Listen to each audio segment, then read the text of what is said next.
As we visit different companies, the goal is to contrast and compare each of them and to learn how these companies do design work, how they manufacture goods, and how it compares to what takes place back in the United States.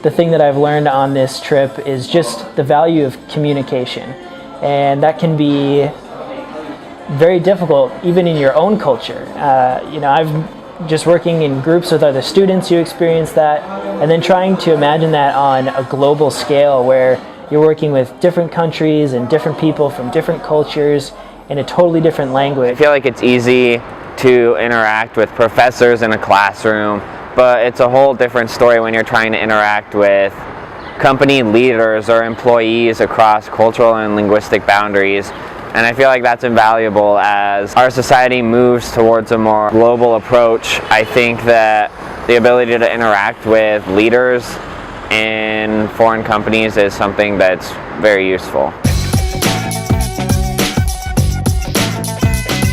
Another thing I learned by doing company visits is the importance of the physical space and how that affects the workers there.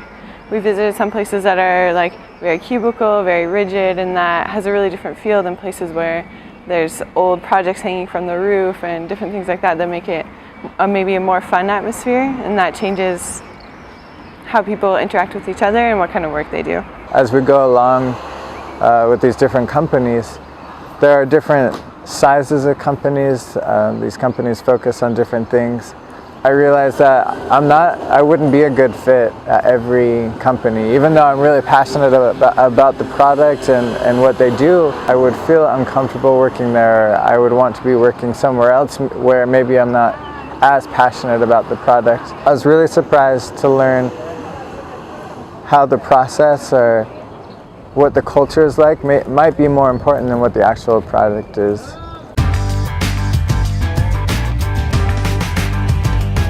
All the companies that I felt were doing really well were always evaluating themselves with some sort of measurement that they could take, that they could measure how they're doing, and then recording that and trying to find ways to make it better, to improve it. And they're also looking for lots of ideas of how to get better from their employees and from their customers.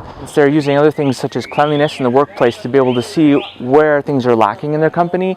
A lot of times a mess or a place where it's not as organized in the company will be a place where they can optimize or maybe change it in the company to be able to make their product a little bit better.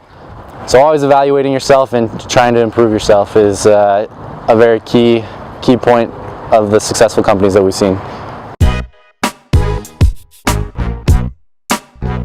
Another thing that I've learned is the importance of hands-on skills. In the university setting, we do a lot of analysis, whether it be finite element, statistics. All of that stuff is used in industry, but maybe not so much in all of the companies that you could potentially work in. Especially smaller companies that don't have a lot of money, they do a lot of prototyping.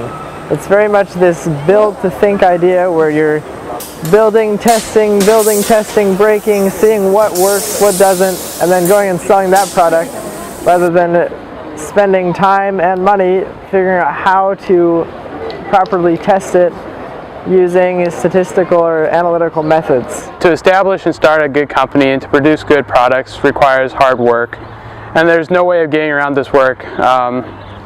As you put a lot of sweat and tears into your different products, sometimes they work and sometimes they don't, but there's rarely a product that just comes off perfectly without a lot of strain.